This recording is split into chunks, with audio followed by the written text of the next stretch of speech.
So let's go back to the beginning because I don't know your origin story. How did you get into science My fiction? origin story. Yeah. Like superpower. Makes me feel like a superhero. Yeah. How did you get into it? How did you get into science fiction and fantasy? Gosh, that's a funny question because I feel like I've been into it forever. You come from a very nerdy family. My dad is very into science and science fiction. We all watched Star Trek incessantly. Excellent. Good. Yeah, so I've seen like all of the Next Generation episodes. Like, gosh, I don't know, at least twice, like the really bad ones and the good ones, probably like 3 to 5 times. So yeah, and I kind of just went from there. Like my dad had a copy of iRobot in the basement on the bookshelf, so that's like I started reading that, and then got into like Wheel of Time and things like that. So ever since I was a little kid, basically. Did you ever finish the Wheel of Time? Because I never got to the end. Sadly, I started reading it when I was quite young, and have not finished it. Although I heard that the ending is really great. So, I mean, especially with the television show coming out, it feels like something that I should do. But right now, it is. Right now, I'm like on Stormlight Archives, and that already feels like a commitment. So, well, because I was reading it when it was coming out, and so the wait between books got, they're quite a few years, and if you had to go back to the beginning and start over again because you've forgotten stuff, and every time it got harder, I'm like, I can't do this. I'm on book 8. I can't read the previous 7 books. And, I never finished it. And then, of course, obviously Jordan passed away and Sanderson finished it. So I was just like, oh, I'm not sure I can read 15 books again. It's a lot. I think it's 12. Is it 12? I think I got up to book 9. And then I don't think the next one had come out yet. So. Okay. So who do you think some of your biggest influences in sort of science fiction and fantasy on your work or on your, I think it's one of those things that changes just depending on what I've been reading. I mean, there are definitely authors that I feel like inspired me to want to write fantasy. Like Robin Hobb, I just love her work. Obviously Robert Jordan. I mean, I know I haven't finished it, but that really got me started into epic fantasy. Brandon Sanderson, I really enjoy his work. I love what he does with like the magic systems and everything in his. N.K. Jemisin, like I read the Broken Earth trilogy and was just completely blown away. Octavia Butler, I adore her work. She's one of those authors that I actually discovered after she had passed away, and I was very disappointed that I never got to meet her. And then like, Ursula K. Le Guin, like the Wizard of Earthsea series, I read that when I was young, and that was really kind of stuck in my brain.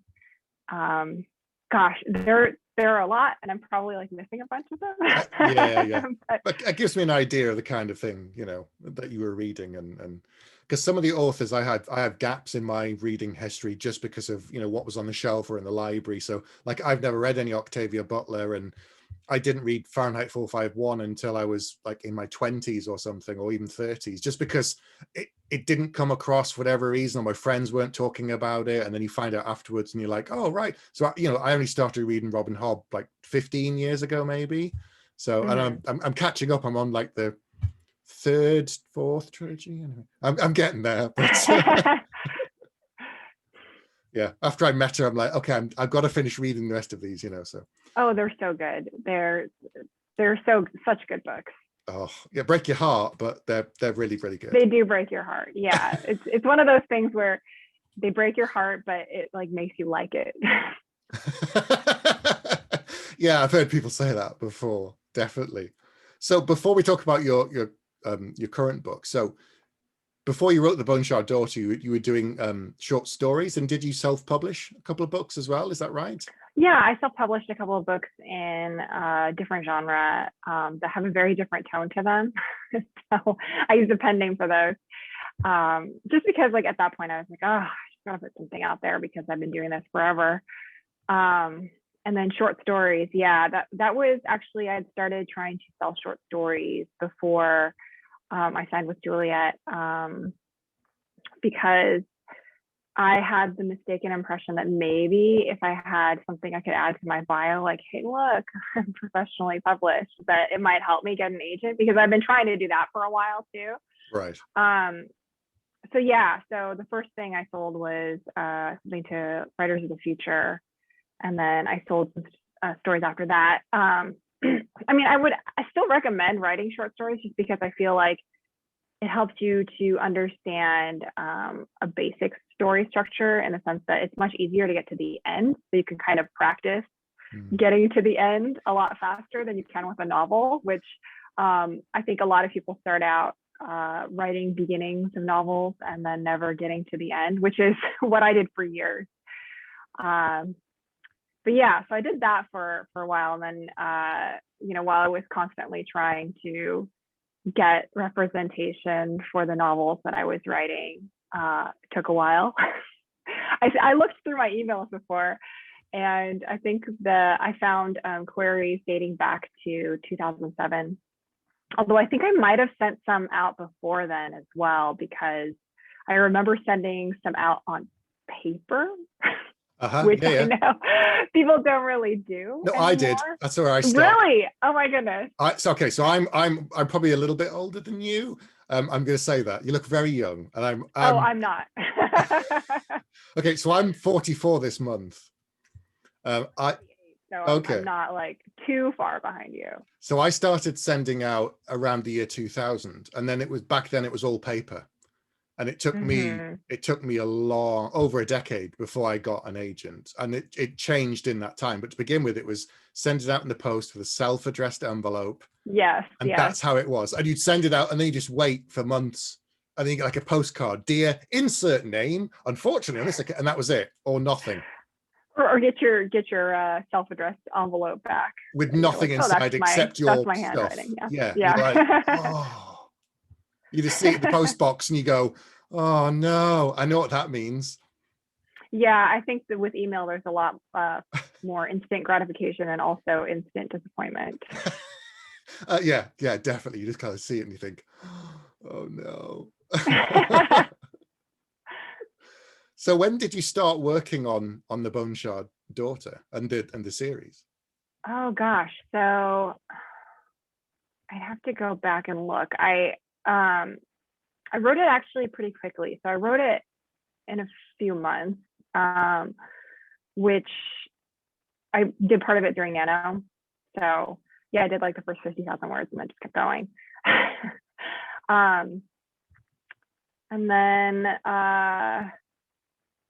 ended up selling it the year after that. So let me see those. So I think I must have started it in 2018. Yeah. Wow. Okay. Yeah. So that's when I started writing it. That was the book where I was like, oh God, just something. Something's got to work, but I'm just probably not going to work. I remember when after it had gone out, I started immediately like working on another book, because that's what you do, because that's how you get through that terrible period where you're just waiting to hear if anybody is actually interested in your book. And I was telling Juliet about it. I'm like, oh yeah, like I'm working on this book right now. Like I had pitched it to you a while ago just to refresh your memory. And she's like, oh, you're not working on like the second Bone Shard book? And I was like, well, no, because I don't know if anything is going to happen with that. So yeah, that was an interesting time of my life. So you've written a book, you've sent it off. Did you send it out to a bunch of agents then, or did you? Oh gosh! Oh no! So that was the third book that I had go out on submission with Juliet. Oh right. So, okay. Yeah. So you've been talking to Juliet for a while.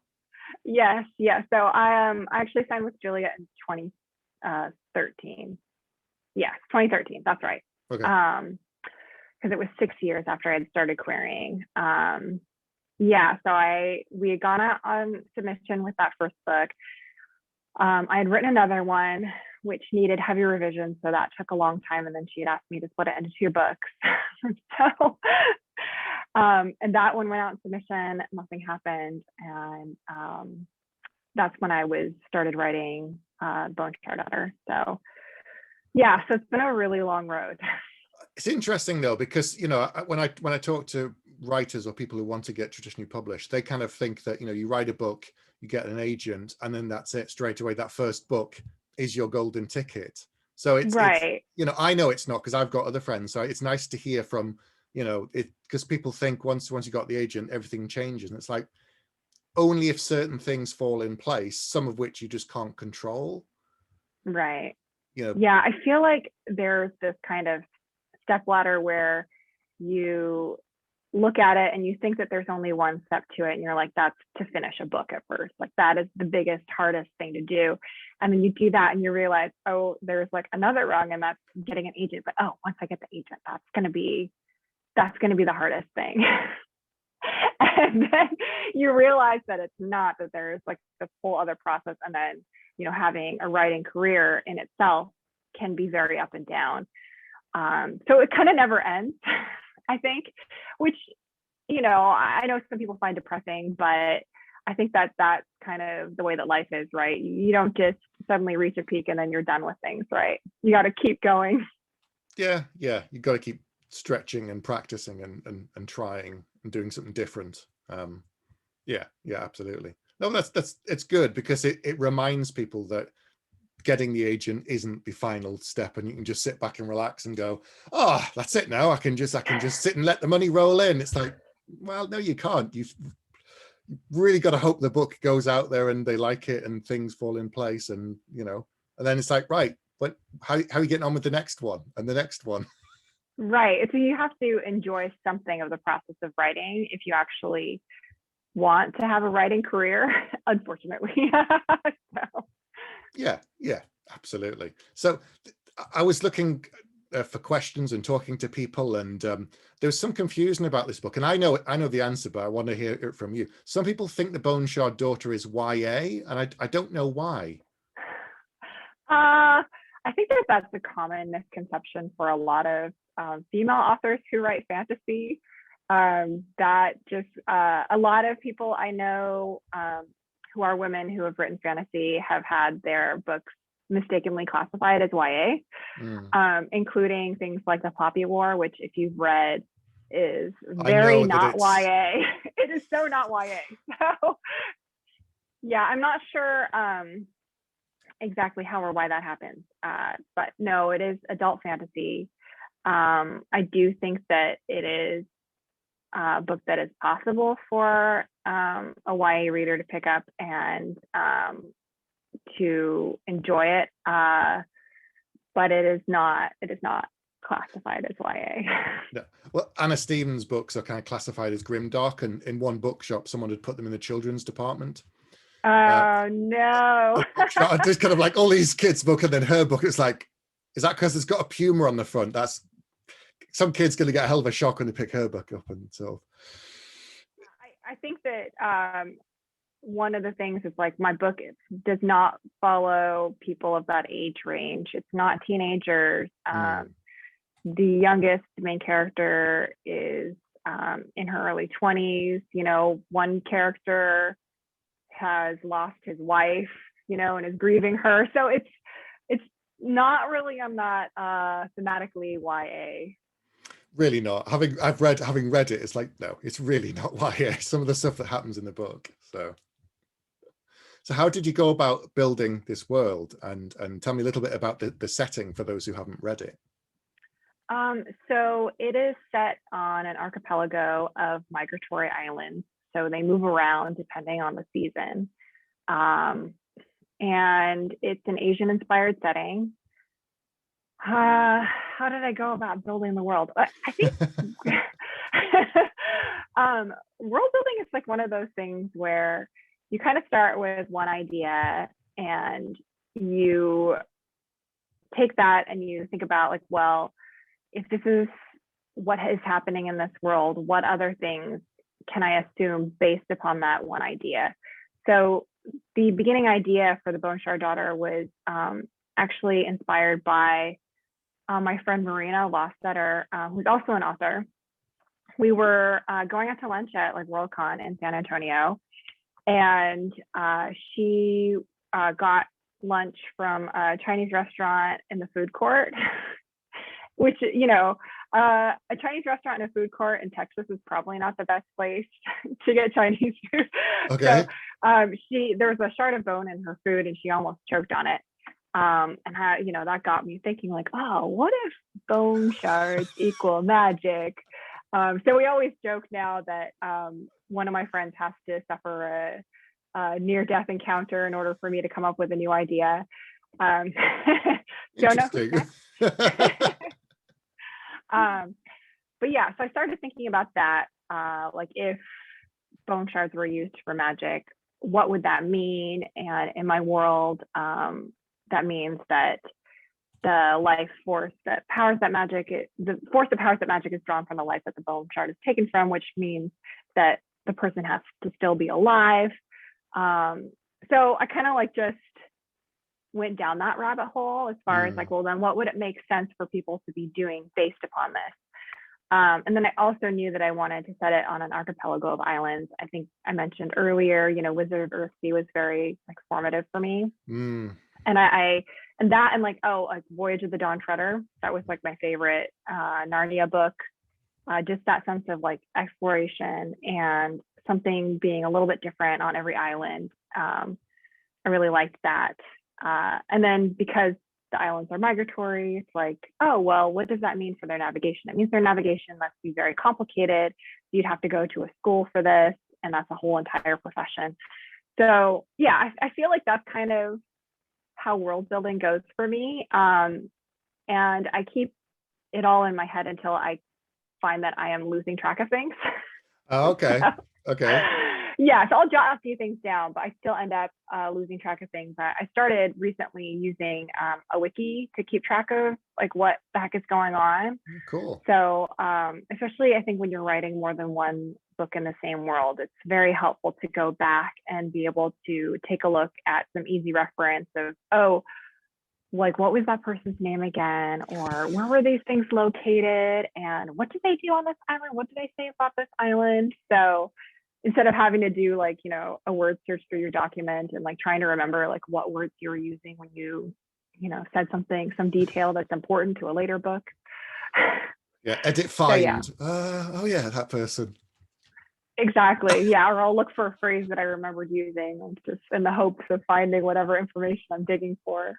Yeah, absolutely. Yeah, I do that. I haven't done a wiki thing, but I'm constantly going back and trying to remember names and names of characters. And if I get to the point where I can't remember, I'm like, okay, maybe I should have a list of characters somewhere for easy reference for people for later. So yeah, I think like George R. R. Martin has somebody that actually keeps track of that stuff for him. Wow. Which, yeah, I know. I mean, with a world that big and so many characters, I can't imagine. I mean, that sounds like a difficult job. Yeah. Well, I think it was Ty Frank who used to be his assistant, who's one of the one half of James S.A. Corey that created The Expanse. So he used to work. Oh, really? So he used to work for George Martin. I know that. And I think he was his assistant for years. I didn't know if he did stuff to do with Game of Thrones, but probably. But yeah, that sounds like a really difficult job. There's so much going on there. So I was interested in this, that there are certain themes that I've picked up in the book now that I've finished it. I don't always know what the theme is until I've finished it most of the time. Did you go in with any themes in mind, or did they develop afterwards and they come out in the edits? I think with this one, I had a pretty strong idea of what I wanted to say with this book, which I think was part of the reason that I was able to write it very quickly. But yeah, I had an idea that I wanted it to be a lot about like identity and revolution and people trying to figure out who they were and where they stood and like what that meant to them, basically.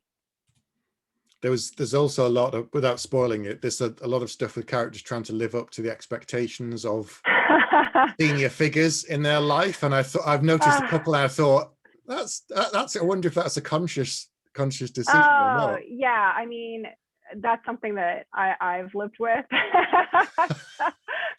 I mean, both of my parents are immigrants, and that has kind of been a theme of my life, right? Like they really wanted me and my siblings to have like the best opportunities available, and to like get like study hard, get A's, right? Yeah, I had that too. Yeah. So I had a lot of high expectations placed on me when I was younger, and I think like there are upsides and downsides to that. So that's all I'll say. No, yeah, I got that from my dad. So yeah, like when I think I told him I was going to be a writer when I was about 10, and his response was, "Well, that's nice, but you need a proper job first." Oh yes, I was am like, very familiar with that "Oh, response. okay then." So I did get a proper job for 20 years, but there you go. Yeah. That's like definitely, my parents were like, you got to study something practical. Oh yeah, absolutely, yeah. Business studies or doctor or lawyer or something. Yeah, no, I think the ones that were preferable for my parents were doctor, lawyer, engineer, and I squeaked by studying economics, which was probably the easiest like thing that was still respectable to them. Yeah, it's pretty good. So I really like the character of Jovis. He strikes me as kind of a reluctant hero, someone just kind of gets caught up in events. And some of the other characters kind of fall into that mold of, they don't come out on page one and they're just heroes. They're just going out to save the day. The kind of people who are trying to do the best in difficult circumstances. Was that a conscious thing as well with the characters? Yeah, I think that's a theme that kind of runs throughout the entire trilogy, is just people trying their very best. Because I feel like that's kind of how real life is. Like you can't always hold people to these unrealistic standards. As fun as it is to read, I've often felt just watching things on social media that if you don't meet this very strict standard, that you open yourself up to a lot of criticism. And while I feel like the criticism is warranted, I also feel like there should be a little bit of give for people that just are trying their hardest. So, people in the first book, they may not be able to do all the things that they want to, or do all the things that are expected of them. But they are just constantly trying to live up to that standard. So that's definitely something that carries through to the rest of the trilogy. Yeah. When I wrote my first book, one of the first things I did was there was a lot of stuff I put in there that I wasn't seeing in books at the time. I was like, okay, I want this, that, and the other. Did you do some of that consciously with this book? So like, yeah, I mean, definitely I wanted to see, things are changing now, but when I grew up, it was, everything was, your standard, or most of it anyways, almost all of it was your standard kind of Western European, medieval farm boy, like, discovers he has secret powers and goes on to save the world, right? Yep. And there's nothing wrong with that. I think that it's a lovely kind of story structure and a lovely setting. But for someone like me who can never like really place themselves in that Western European like farm boy protagonist, I never really saw anybody like me in the books that I was reading. And I think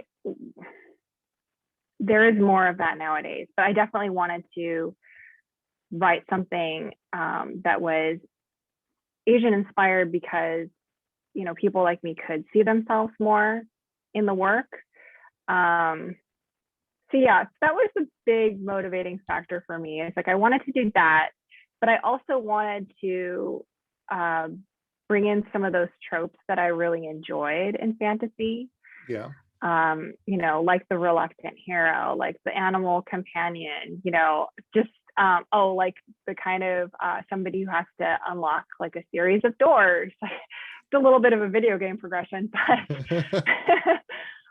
But yeah, so there was, I definitely started out with this book thinking like I wanted to do something a little different, especially because when I had started out as a writer, I actually started out just writing those kinds of stories that I had read as a kid, which were the ones that, I would write like a male protagonist who like had special powers, who was white. Because that was like the only thing that I knew. So I think like bringing in more possibilities, I think we're just going to see like broader worlds brought into fantasy, especially with writers who are coming up nowadays who can actually read the works that are out now that have these different settings that are taking place in different cultures. Yeah, I just think that we're in a golden age of fantasy, basically. Yeah, it was quite homogenized when I was young. There was a lot of things that were very similar, and diverse then meant a dwarf, an elf, Yes. like an ogre, and you'd be like, well, okay, that's a bit different. Or a halfling. Yeah. Oh, that's different. A halfling. Oh, okay. I remember, I don't know if you read the Dragonlance books. Yep. But I remember being excited that there was like a half elf in there. I was like, Tannis the oh, half elf. Ooh. right. Because I'm like, I'm half Chinese and half Scottish. It's like, oh, there's a character who I can maybe kind of relate to, but not really. So yeah. I'm half English, half Persian, so it was kind of like, oh, that's interesting. A bit of this, a bit of that. And you're like, yeah. But see, because I grew up thinking Weiss and Hickman were both women, because it's Margaret Weiss and Tracy Hickman, and it wasn't until the internet came along and years later they went, Tracy's a man. What do you mean he's a man? That was a surprise for me. But anyway, yeah, it was. Things have changed in the last probably 15 years. I'd say things have got a lot better.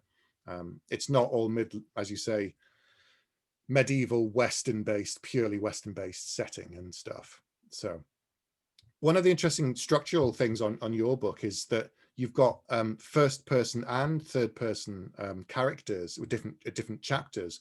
Did you get any pushback on that? Because I surprisingly did not. I thought that I would. Okay. I was like, I'll try this. We'll see if I can get away with it. So far I've gotten away with it. I remember like Joe Abercrombie, when he wrote The Blade itself, he originally had some chapters that were first person, and they said, yeah, we don't like that, and they changed it so they're all third person. But it's changing. But yeah, again. I mean, like for me, like what I wanted to do is like have these two points of view that were like the main points of view, which is Jovis and Lynn, and then the other points of view are like in third person, and there are fewer chapters of them. So I kind of just wanted to make that distinction a little bit. So you're kind of a little bit more in Lynn and Jovis's heads than you are with the other characters. Yeah. It's a different style for sure, and it's it's a whole different world. So it's like whenever you start any new author, it's all kind of a learning curve, but once you fall into a rhythm, you just get on and read the book. So it was fine. I didn't struggle with it. I'm sure the readers won't. I'm sure that some people have. I mean, like it's all like very individualized, I think, with these things. Yeah, definitely.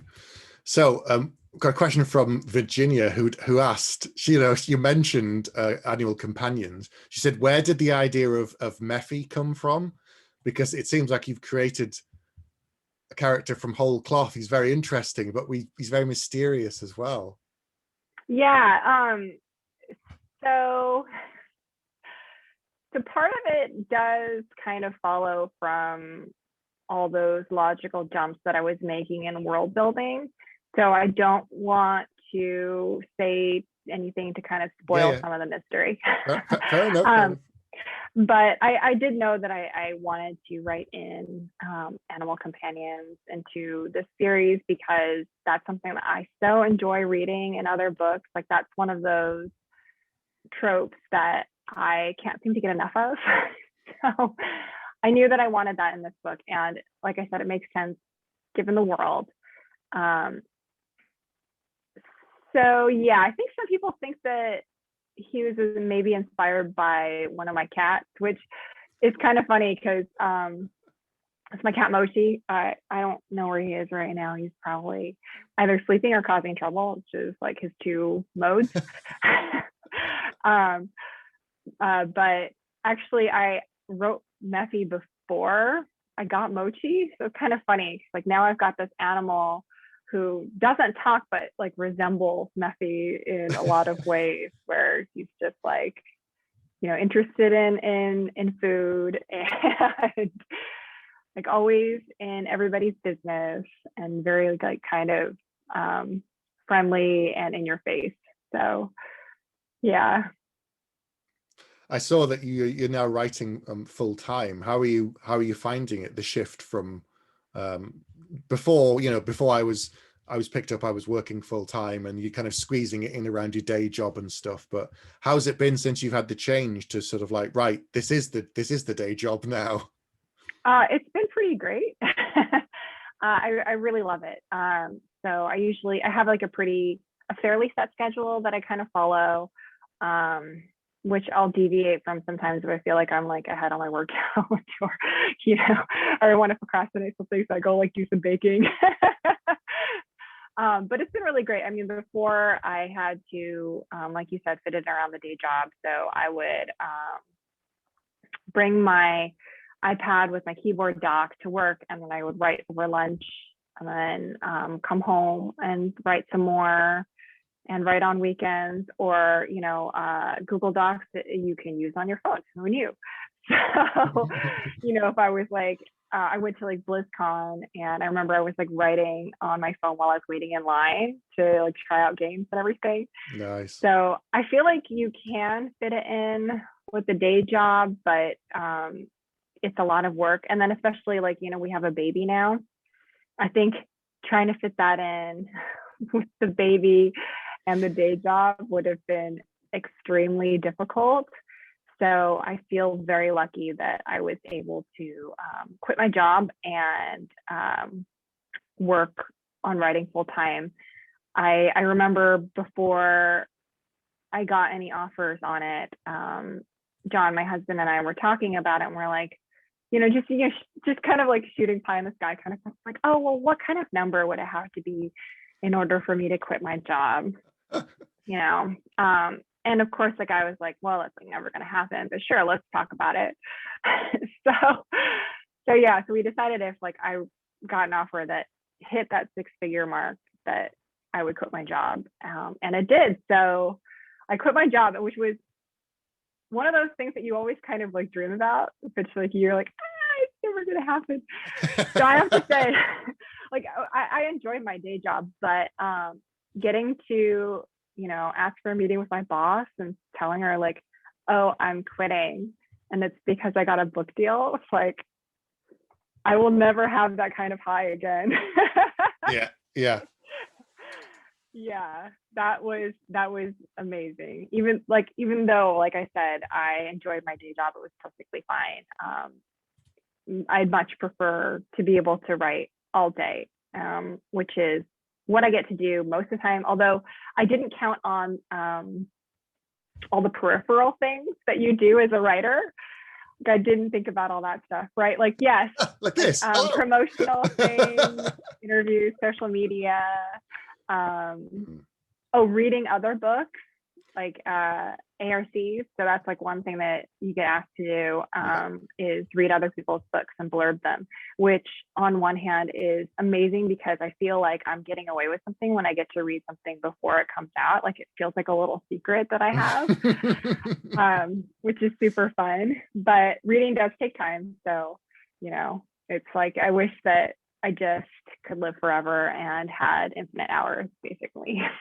Yeah, my to read pile is stacked up behind me. I've got so many to read and a couple of arcs as well too. It's funny how I told myself, like, if I ever get to write full time, my God, I'm gonna have so much time. And then you just like end up filling that time up with other things. Oh yeah. Yeah. It's true. Like, oh, I'll play video games again. No, hasn't really happened. So how long have you not been playing Warcraft then? I've been cold turkey for about 5 years now. It's been a while. I used to play with my family. So then it was like, oh, it's family time. So Let's go on a you raid kind of, together. yeah, exactly. It's like, oh, like you can kind of combine that, like, oh, it's family time, but I'm also getting my video game time in. But we don't play World of Warcraft anymore, unfortunately. I had a lot of fun with that, but we did have to kind of walk my dad through a lot of stuff, which was funny. We're like, click on the guy's got the exclamation point, that guy right there. It's like, oh, I don't see any exclamation point. It's there, doing a lot of that. So now we play a lot of games on the Oculus. So we play like board games, like we've been playing Catan, or like we play like mini golf, which is super fun. And during these pandemic times, like I can't get together with my family. I am like in a pod with my sister and brother-in-law since we're sharing childcare, but the rest of them I just get to see basically like virtually, or like 6 feet plus away at a park. So it's tough. Yeah, it's tough. Yeah, it is. Well, hopefully things will get better soon. Yes. So now that you're a traditionally published author, what do you wish someone had told you before you'd got a contract and a publisher?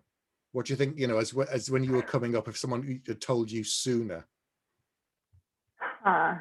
That's really hard for me to say, because I feel like I had been walking that road for so long that I had heard so many stories already. I feel like, I had a pretty good idea about what things were like at that point. I think there were a lot of things that I wished I had known after getting an agent. Like, your first book may not sell, and there's a pretty good chance of that. Yeah. Because like you said, you go into it with so much hope and just stars in your eyes, and you're just like, hello world, here I am. And the world is like, meh. Yeah, it's like, so what? Oh, okay. Yeah, I mean, I can pass on things that other people have told me, like don't read your reviews, like it's not going to make any difference at that point. Don't like go refreshing your Amazon page all the time. Do I listen to that? No. I'm like one of those terrible people that I don't take the advice that I give out sometimes, because I'm the kind of person that I like to know. I mean, I don't waste a lot of time reading reviews, but I do read some of them. Fortunately, at this point, I have a really thick skin because I've been told no so many times. So, I'll read a bad review and I'm like, you got to understand that, like, not everybody's going to click with your book, or they may not like certain aspects of it. And that's completely valid. Like, that's their point of view. And it's not your job to make everybody happy. It's just not, much as I would like to as a people pleaser. It's just not going to happen. Yeah. Don't read reviews. Definitely don't. It's never good. So is The Bone Shard Daughter a trilogy? Is this book a series going to be a trilogy of books? It is. So I handed in the second book already, and it's going to production right now. So I'm very excited about that. I'm very excited to share what happens in the second book. It is one of those things where when we went out on submission, Juliet asked me to write up like a little short thing of like what happens in book 2 and 3. So I had already I'm smiling because I remember this. Yeah. Mm-hmm. Yeah. So I did that. So I do know what happens in the second and third book.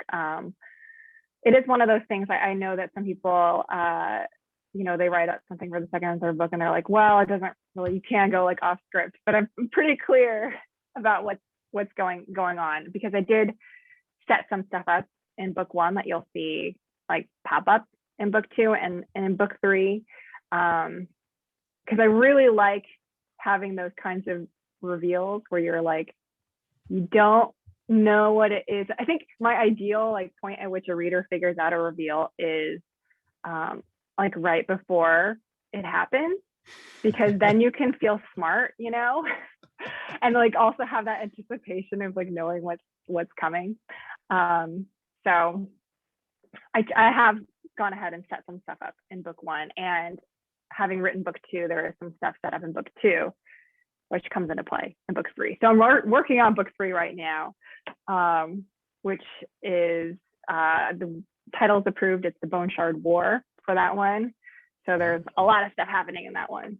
So everything coming together. Okay, because one of the questions we had from a guy called Tom was saying, how much reference did you make to books 2 and 3 when you're querying agents? So when you were querying, but you were already working with Juliet at that point, so probably it's not quite the same. I think when I queried my agent, I think I just put, it's part of a trilogy, and that's about as much as I'd put when I was initially querying. It was very little. Right. I think like the thing that most people put is it's a standalone with trilogy potential or standalone with series potential. Yeah. I don't know how much things have changed since I queried, because obviously it's been a while. But I'm sure the industry is constantly changing as far as what they prefer, like standalone versus series wise. So I think the days of really long series are not going to be around for a while. Like I've got a 12-book series, they'd probably be like, well, let's go with the trilogy and see how that does. I feel like if you really want to have a 12-book series, you've got to like prove yourself first, because that's a lot of books. And I think sometimes people are like, if you're the writer, you may lose interest, and it'd be good to know that you have done stuff before that you've followed through on. So yeah, you've definitely got to have earned that before you go in with that kind of level of commitment. Right, like with Brandon Sanderson's like Stormlight Archives, I'm like, I know that's going to be finished, because the guy writes like how many books a year? I don't know. He's a machine, that guy. He writes like, I think, I've got a good word count, and I think he's got another book out. Is he? Oh, okay, right, I see. I think I'm doing well. I've seen an internet theory that means like, some people theorize that Brandon Sanderson is a human person and not a machine. He's got a secret clone that writes for him as well. So 2 of them working at the same time, gets more words done, Well, he posts YouTube videos. I still don't understand how he does that. I don't know. He's just very, very, very productive. Very productive guy. Crazy. So what are you reading at the moment? Can you, if it's an arc, you obviously probably can't say, but Oh no, I mean, I can say for some of them. I just finished the Jasmine Throne by Tasha Suri. So that's coming out, I think it's in June 8th. Yeah, it is so good. It was one of those books where I put it down in the middle, and I immediately still had to go and like scream about it to people because I was enjoying it so much. It's just got like everything that you would want in an epic fantasy, where it's got like really cool, like creepy magic, and it's got all these complicated politics, and it's got like this romantic yearning between these two characters, and then like these things that happen that are like terrible, but you're also like, so yeah, it's amazing. I can't wait to see that like just smash onto the scene, and in this summer it's gonna be great. I think the other thing that I have just started is like I'm beta reading something for Megan O'Keefe. Okay. But I don't think I can say anything about that one yet. That's okay. So but her books are also great. So I love like she's a good friend of mine, and I love that I get to read all her stuff before it comes out. She's always like, oh, like I could use some eyes. I'm like, me over here. So, yeah, I'm fortunate. I fortunately tend to read pretty quickly, which is good these days. Yeah, I'm constantly behind or trying to fill reading gaps of people that I just never got around to, and for whatever reason. But yeah, there's so many like amazing books that are coming out that all sound so good, there was one that I saw some of my friends talking about. It's The Wolf and the Woodsman by Ava Reed. And I was like, oh, that sounds so good. Should I request an ARC? And then I start to type something up and be like, what am I doing? I've got all these books over here I haven't read. Mm-hmm. I just started Brandon Sanderson's Rhythm of War. I mean, I've been listening to it for a while, but I would still classify that as just started because it's like Big book. It's been okay. So I've been listening to it on audio because, fun fact, you can speed up the narration. So if you're like trying to get through books quickly, you can kind of train your brain to listen to things at like 1.5 or 2x speed. So that's one of the things that I do to consume more books. But it's been split into, I think, 5 parts, and they're all like 11 hours long. So Wow. yeah. Yeah, that's why I say like it feels like a commitment. It's like I feel like it's like being married or something, right? You can't like be reading the Stormlight Archives and like Wheel of Time at the same time because like you're just like not devoting enough time to each of them. Yeah, both beasts of series for sure. But crazy. Yeah, there's so many books coming out that even with the new stuff I can't keep up. Like I hear about all these books coming out, I think, oh, that's brilliant. I'm like, no, hang on, never mind, your to be read pile is huge, but there's so many cool books that come out and I'm like, am I going to push something down that I've just got so I can read this? And I'm constantly arguing with myself like, oh, right. Or like, how many books can I read at the same time without like getting them mixed up? Oh, you're like, oh, but I should really finish that one first, but that one looks so good. Yeah, I'm always struggling with that. And but I should devote more time to reading. But like you said, you think you have time for everything, and it's like, nah. Yeah, that's my big failure in life is always thinking that I have time for things and realizing I don't. Yeah, I think that's a common theme for everybody. We're all there. So the Bone Shard Daughter is out now. It comes out in paperback on March 30th in America. And the Bone Shard Emperor comes out in November this year. Wow. I'm very excited. I can't wait. I'm looking forward to reading the sequel. I'm really think it's going to be really good. I have lots of questions, Izzy. I can't, I don't want you to spoil anything, so I'm going to have to read and find out and go, oh, when I get to the moments. Yeah, I've had people messaging me like with their theories, which is thrilling for me. I think it's hilarious. And then I always have to just be like, zip lip emoji back. So yeah, it's like, have to read the book and find out.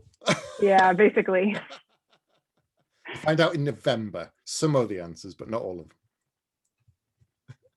Well, thank you for spending some time with me today, and thank you for joining me. Thank you so much for having me. I really appreciate it. It's been fun, and bye, everyone.